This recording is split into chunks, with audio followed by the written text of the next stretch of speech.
मणिपुर नाम का एक गांव था जहां के लोग बहुत ही पिछड़े और बहुत ही गुलामनुमा जिंदगी जी रहे थे। अगर किसी के घर में साइकिल आ जाती तो उन्हें पूरे गांव को दावत खिलानी पड़ती। उसी गांव में रामू रहा करता था। रामू गांव के छोटे मोटे काम करके अपना घर चलाया करता था। कभी सरपंच के घर काम करके तो कभी लकड़ियां काटकर उन्हें बेचकर थोड़े पैसे कमा लिया करता था। जंगल में लकड़ियां काटना भी अब मुश्किल हो गया है। पता नहीं अब कौन सा जानवर कब सामने आ जाए, इस बात का डर लगा रहता है। रामू कुछ लकड़ियां काटकर उन्हें बेचने बाजार चला जाता है। अरे आओ रामू आओ, मैं तुम्हारा ही इंतजार कर रहा था। मेरा इंतजार? वो काहे को? क्या बात हो गई? ये लकड़ियां लो और मुझे पैसे देकर रफा दफा करो। अरे सरपंच साहब तुम्हें उनके घर के कामों के लिए ढूंढ रहे थे और कह रहे थे पुराना हिसाब चुकता करने वाले हैं। अरे क्या बात कर रहे हो? तुम इन लकड़ियों को तोल दो और आज का हिसाब कर दो।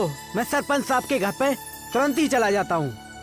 रामू ने उस लकड़ी वाले से कुछ पैसे लिए और सरपंच के घर काम और पैसे की लालच में चला गया। तभी सरपंच अपने मुंशी के साथ बातें कर रहा था। इस गांव के लोगों को गुलाम बनाना बहुत ही आसान है। क्या करना है? उन्हें जलील और परेशान करना है। उन्हें खुश रहने ही नहीं देना है, क्योंकि अगर वो खुश रहेंगे तो फिर कैसे गुलाम वही बन सकता है जो दुखी है, जो पीड़ा में है। बिल्कुल सही कहा सरपंच जी आपने। इसीलिए आपके सामने आधे से ज्यादा नौकर चाकर घूमते हैं। उन सब की बात दूर खड़ा रामू बड़ी ही अच्छी तरह से सुन लेता है और मन ही मन सोचता है, कितना पाप भरा इन सब के मन में। पूरे गांव को गुलाम की नजरों से देखते हैं। अगर इनसे कोई भी मदद भी मांगने आए तो पक्का मूर्ख है। रामू सरपंच के पास जाकर कहता है, देश तो कब का आजाद हो गया सरपंच जी, पर आप जैसे सरपंच और मुंशी ही हैं जो गुलामी और ऐसी बकवास सोच रखते हैं, जो गरीबों को गुलाम समझते हैं, आम आदमी को मूर्ख और ईमानदार को मंद। तुम होश में तो हो रामू, ये कैसी बातें कर रहे हो? तुम्हारी इतनी हिम्मत कि तुम सब ये मेरे सामने कह सको? बड़ा मुंह छोटी बात सरपंच जी। खैर आप बताइए, आप मुझे ढूंढ रहे थे क्या? बाजार में कोई काम था? आज मेरे बेटे का जन्मदिन है, जाओ जाकर मंडप सजाओ और पूरे गांव में जाकर कह दो कि आज दावत है हमारे यहाँ। साथ ही साथ जो हलवाई आएंगे तुम उनका हाथ बटाना। जी सरपंच साहब, आपके इस गुलाम के पैसे भी बाकी हैं, तो जरा उसका भी ध्यान रखिएगा। तुम्हारा हिसाब मैं अभी चुकता कर दूंगा, पहले जाकर सारा काम करो। दावत की पूरी तैयारी मानो रामू के हाथ में ही थी। वो गांव के हर घर में न्योता देने से लेकर सारे काम करता है। आओ सभी पेट भरकर खाओ, खाना बड़ा ही लजीज बना है, खाने में बहुत ही ज्यादा दम है। अपना अपना वजन बढ़ा कर जाओ। वाकई बहुत अच्छी व्यवस्था है, मजा आ गया खाना खाकर तो। जहाँ रामू का हाथ लगता है वहाँ ऐसा ही मजा आता है। सही कहा तुमने, रामू के हाथ में मानो जादू हो। जो भी खाना बनता है रामू के हाथ पड़ते ही खाना बहुत ही लाजवाब और स्वादिष्ट हो जाता है। पूरे गांव ने बड़े ही चाव से दावत खाया और सभी ने रामू की खूब तारीफ की। लेकिन सरपंच और उनके बेटे को ये बात बिल्कुल पसंद नहीं आई। लेकिन जब रामू सरपंच के पास अपने हक के पैसे मांगने गया, तब सरपंच और उसके बेटे को ये बात बिल्कुल पसंद नहीं आई। सरपंच साहब, सब कुछ बहुत अच्छे तरीके से हो गया। पूरे गांव ने दावत भी खा ली और आपके बेटे का जन्मदिन भी बहुत अच्छी तरह से मनाया गया। अब लाइए, मेरी मेहनत का पैसा लाइए। सब कुछ हुआ पर कुछ अच्छा नहीं हुआ। मेरे बेटे को किसी गांव वाले ने जन्मदिन की बधाई भी नहीं दी। बस आए, खाना खाए और तुम्हारी बड़ाई करके चले गए। ऐसी उम्मीद मुझे इन गांव वालों से तो नहीं थी। रही बात तुम्हारे पैसों की, वो तुम ले जा सकते हो। सरपंच ने रामू को पैसे दिए। रामू वहाँ से चला गया। मालिक, ये क्या, रामू को तुमने उसके पैसे ऐसे कैसे दे दिए? ये तो गलत बात है। तुम उसकी फिक्र मत करो, मैंने रामू के पीछे 2 गुंडे लगा दिए हैं। जैसे ही वो जंगल के रास्ते अपने घर जाएगा, दोनों छीना झपटी करके रामू से पैसे छीन लेंगे। चल चल चल, पैसे निकाल, पैसे निकाल, पैसे निकाल वरना खत्म हो जाएगा, पैसे निकाल। उन दोनों गुंडों को देखकर रामू बहुत ही ज्यादा डर गया। जी ये लो पैसे और चले जाओ, पर खुदा के लिए मुझे कुछ भी ना करो। जैसे ही गुंडे चले गए, रामू फूट फूट कर रोने लगा। हे ऊपर वाले, मैंने तेरा क्या बिगाड़ा है? मेरा खानदान पिछले कई दिनों से भूखा है, बस इस आस में कि मैं कुछ पैसे कमाकर उनका पेट भर पाऊंगा। मैंने तो आपसे ज्यादा मांगा भी नहीं था, जो मेरे साथ इतना बुरा हो रहा है।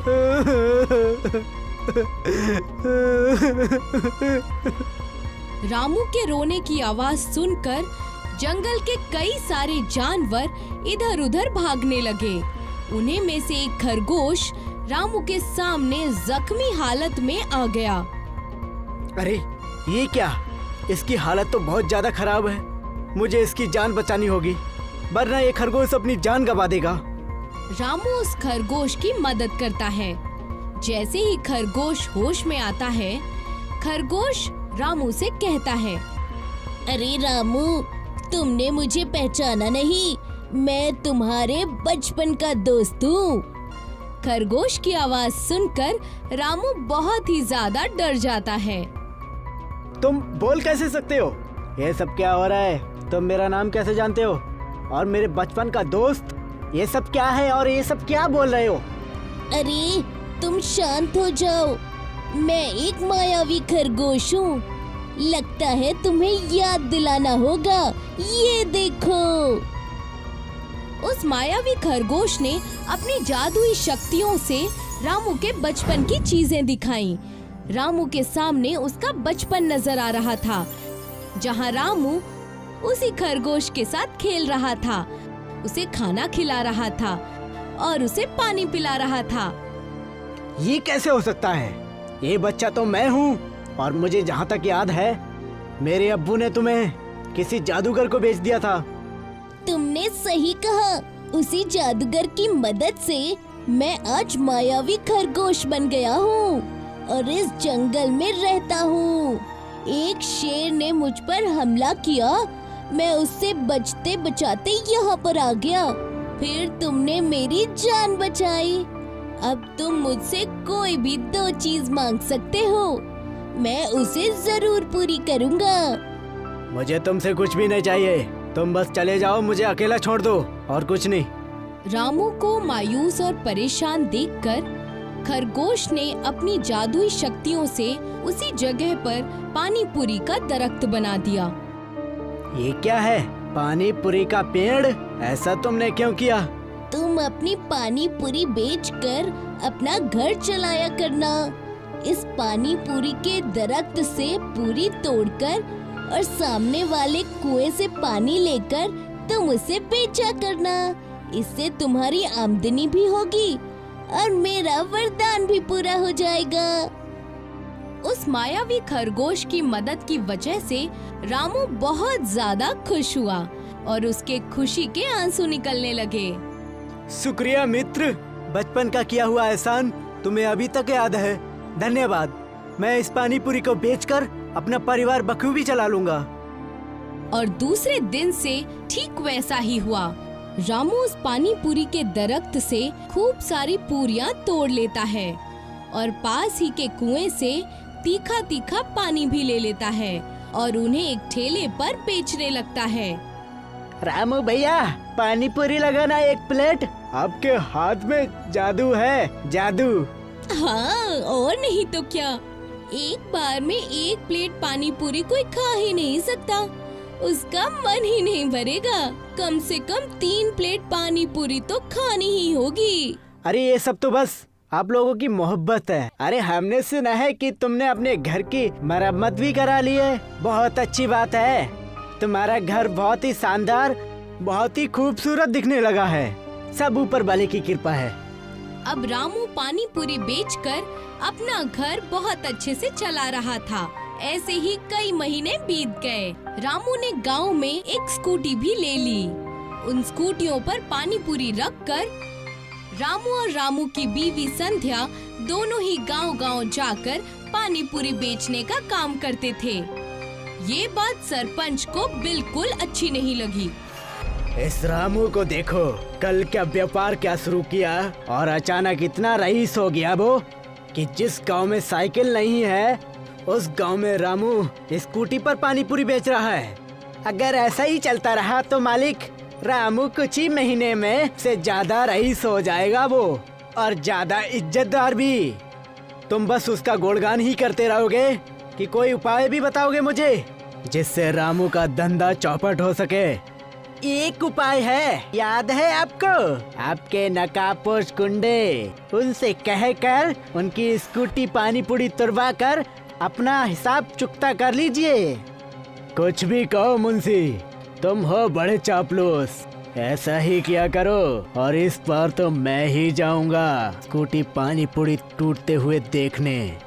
सरपंच और मुंशी रामू के घर के पास चले गए और झाड़ियों के पीछे छिपकर उन गुंडों का कारनामा देखने लगे। जैसे ही गुंडों ने स्कूटी पानी पूरी की गाड़ी तोड़ी, सरपंच और मुंशी बड़े ही खुश हुए। अब आया ना मजा, लेकिन इससे इसको कोई नुकसान नहीं होने वाला।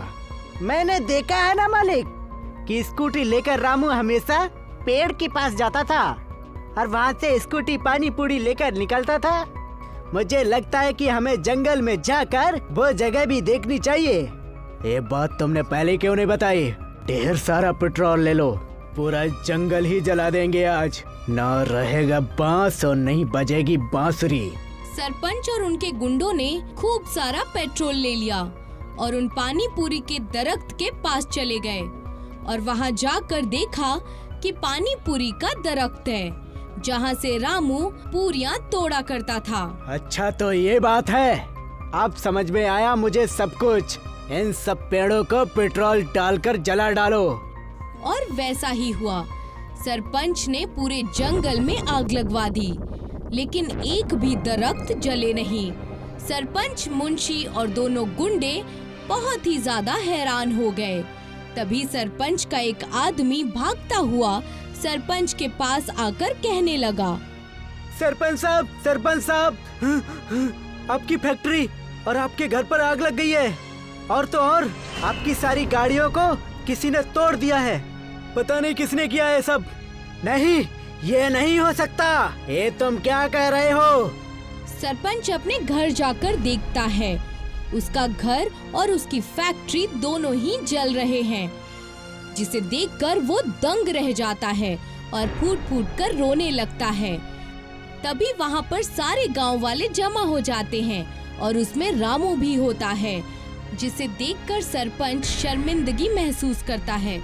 मुझे माफ कर देना रामू, ये सब मेरे कर्मों का फल है। मैंने तुम्हारा घर उजाड़ने की कोशिश की, देखो मेरा ही घर उजड़ गया। मैं अपने किए पर बहुत ज्यादा अफसोस करता हूँ, मुझे माफ कर दो।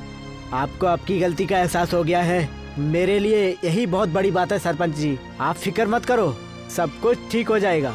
तब तक आप अपने खानदान को लेकर मेरे घर पर रह सकते हैं। और रही बात फैक्ट्री की, तो इंश्योरेंस से आपकी फैक्ट्री के पैसे मिल जाएंगे।